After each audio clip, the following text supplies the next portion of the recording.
Aujourd'hui, je suis à Nice, donc pour quelques jours je suis en famille, donc ça va plutôt être des vidéos fixes.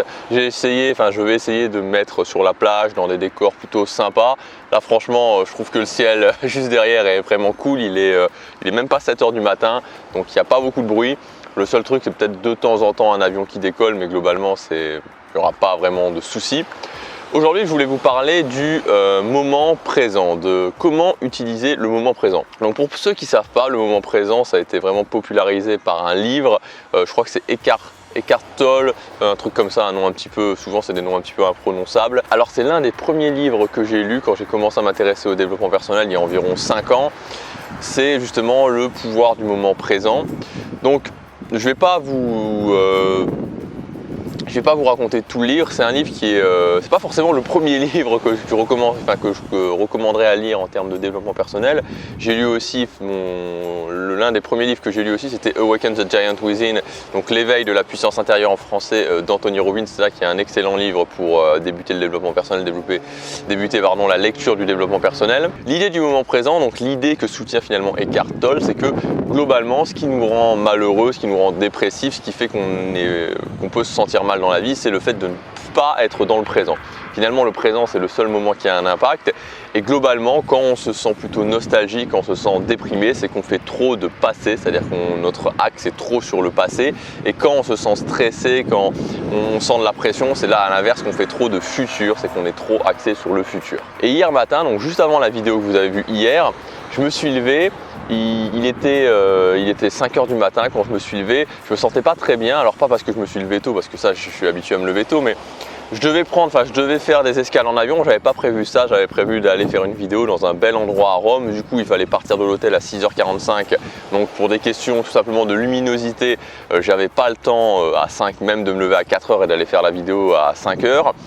J'avais une voix qui me disait allez, fais pas cette vidéo maintenant, l'éclairage va pas être terrible, tu la feras plus tard, malgré le fait que j'avais prévu de me lever et de faire cette vidéo. Et en fait, je me sentais donc pas très bien. Au-delà de l'émotion, j'ai quand même fait cette vidéo et ça m'a apporté deux choses. Et c'est vraiment les deux choses que peuvent vous apporter le moment présent, le fait de se caler sur le présent. La première chose tout simplement, c'est que j'ai fait la vidéo, c'est-à-dire qu'à ce moment-là, je me suis mis exactement comme aujourd'hui, j'ai sorti le pied de l'appareil photo, j'ai commencé à me concentrer, j'ai commencé à rassembler mon énergie, j'ai mis mon attention vraiment sur la vidéo, c'est-à-dire que quand je suis en train de faire une vidéo comme maintenant, je pense à rien, c'est assez marrant, c'est-à-dire qu'il peut y avoir, il y a des gens qui passent là derrière moi, il n'y en a pas énormément, mais il y a des gens qui passent, il y a des gens qui passent aussi juste derrière sur la plage, même s'il est tôt et qu'il n'y a pas énormément de gens, mais j'ai vraiment mon attention qui est calée sur ce que je suis en train de vous dire. Je suis comme aspiré et mon cerveau, mon conscient, mon inconscient, tout est calé sur le moment présent, sur l'importance que cette vidéo a pour moi et sur ce que j'essaie vraiment de transmettre dans cette vidéo, au-delà des mots, l'énergie et tout ce qui va avec, les concepts. Et ça, c'est la première chose que peut vous apporter vraiment le moment présent, c'est-à-dire que quand vous allez être dans le présent, quand vous allez être dans l'action, vous n'allez plus être mal, vous n'allez plus ressentir ces émotions de passé, de futur, soit de stress, soit de nostalgie, parce que vous êtes dans le présent, vous êtes en train d'agir. Et souvent, on peut aussi noter ça quand on a un examen. Moi, je me souviens quand j'avais des examens à l'école, le moment qui est le plus stressant, c'est quand on est en train, juste avant qu'on va passer l'examen et qu'on est en train de stresser pour passer l'examen parce qu'on pense à ce qui va se passer, à ce qui peut se passer si on rate l'examen, si on rate pas l'examen. Mais au moment où on est dans l'examen, au moment où vous arrivez, que vous commencez à écrire, ou alors si c'est un oral que l'examinateur vous donne ce que vous devez préparer, que vous allez le préparer, que vous passez devant l'examinateur, vous ne stressez plus parce que vous êtes dans le présent. Donc ça, c'est la première chose que peut vous apporter le moment présent, c'est que quand on est dans l'action, quand on prend action, tout disparaît d'un coup, c'est-à-dire que le stress disparaît, la déprime disparaît si on est déprimé, on se focalise sur ce qu'on est en train de faire. Et la deuxième chose, c'est l'importance d'avoir un planning, et ça pour deux raisons. La première chose, c'est que justement vous allez avoir ce planning et donc toutes ces activités qui vous ramènent dans le présent au fur et à mesure. J'aurais été chez moi, j'aurais pas eu à prendre l'avion, je me serais retrouvé avec la vidéo à faire. Une fois que j'aurais fait la vidéo, j'aurais eu la lecture à faire, puis peut-être qu'après j'aurais eu le montage de la vidéo, etc., etc. Tout un tas d'activités qui finalement ne me laissent pas le choix, me calent directement dans le présent et ne me permettent pas de commencer à me penser, à m'évader, à faire du futur, à me dire que je me sens mal ou à faire de la nostalgie, à me dire que je me sens bien, que j'aurais pu faire mieux, etc.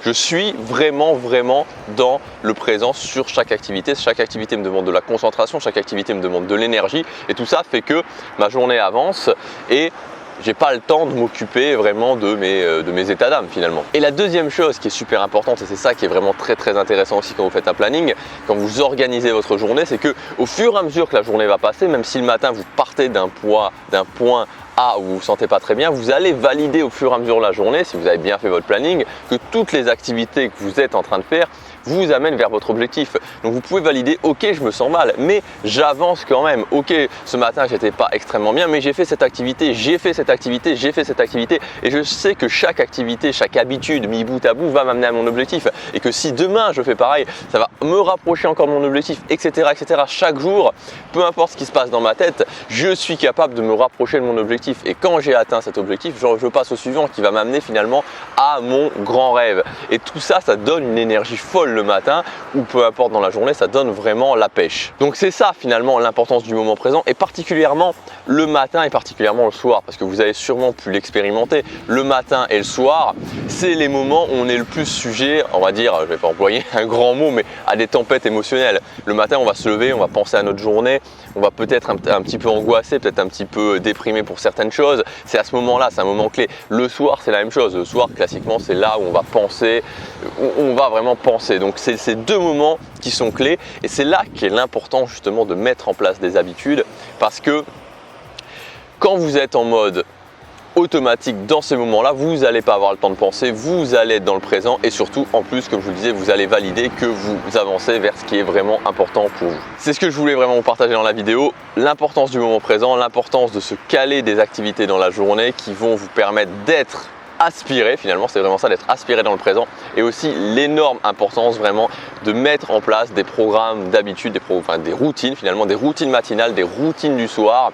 parce que finalement, et ça j'y reviendrai, je vais bientôt y revenir quand je serai revenu en Belgique, la journée, pour moi la journée commence le soir, c'est-à-dire que souvent on pense que une bonne journée ça se démarre le matin en faisant des routines, et c'est vrai évidemment, c'est exact, mais c'est pas tout à fait exact, parce que une excellente journée commence le soir. C'est-à-dire que le matin, finalement, est le prolongement de ce que vous avez fait le soir. C'est pour ça qu'une journée au top se commence le soir. Pour moi, la journée, la fin de la journée, vraiment s'arrête quand vous avez fini ce que vous avez à faire le soir. Donc ça peut être, ça dépend, moi souvent j'arrête à 20 h parce que je sais que je ne suis pas extrêmement productif le soir.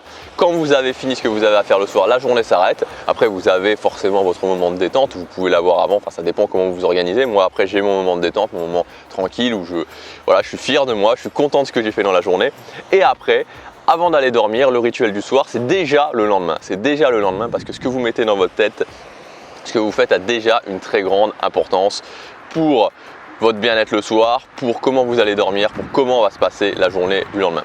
Dans tous les cas, utiliser le moment présent, c'est quelque chose qui est très important, qui permet vraiment de se sentir bien aussi. Ça permet vraiment d'être dans le bien-être au quotidien. Vous pouvez aussi lire le livre. Non, attention, c'est un livre qui n'est pas forcément facile à appréhender. Je vous dis à demain. J'ai créé une mailing list où je vous explique comment justement mettre en place des habitudes avec des vidéos inédites qui ne sont pas sur YouTube. Vous pouvez y accéder en cliquant sur le lien dans la description ou sur la petite fiche qui apparaît ici, je crois, ou ici. Je vous redis à demain. Prenez action, chaque jour compte.